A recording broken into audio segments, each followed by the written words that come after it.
Welcome to NK entertainment YouTube channel. ఈరోజు filmy updates ఏంటో చూద్దాం.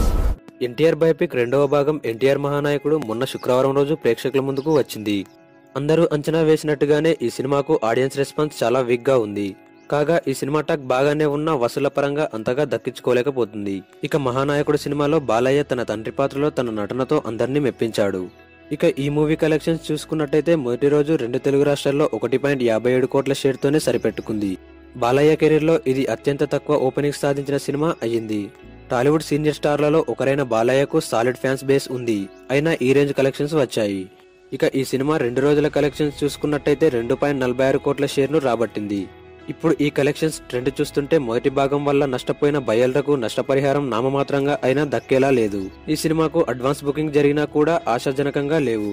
ఇక ఓవరాల్ గా మహానాయకుడు సినిమా 3 రోజుల కలెక్షన్స్ విషయానికి వస్తే 2 తెలుగు రాష్ట్రాల్లో 3 రోజులకు 3.29 కోట్ల షేర్ ను మాత్రమే రాబట్టింది. ఈ సినిమా బాలయ్య కెరీర్ లో మరో కమర్షియల్ డిజాస్టర్ దిశగా పయనిస్తుందనే చెప్పవచ్చు. ఫ్రెండ్స్, ఈ వీడియోపై మీ అభిప్రాయాన్ని కామెంట్ రూపంలో తెలియజేయండి. హాయ్ వ్యూవర్స్, ఈ వీడియో మీకు నచ్చినట్లయితే లైక్ చేయండి, షేర్ చేయండి, కామెంట్ చేయండి. మరెన్నో అప్డేట్స్ కోసం మా ఛానల్ ని సబ్స్క్రైబ్ అవ్వండి.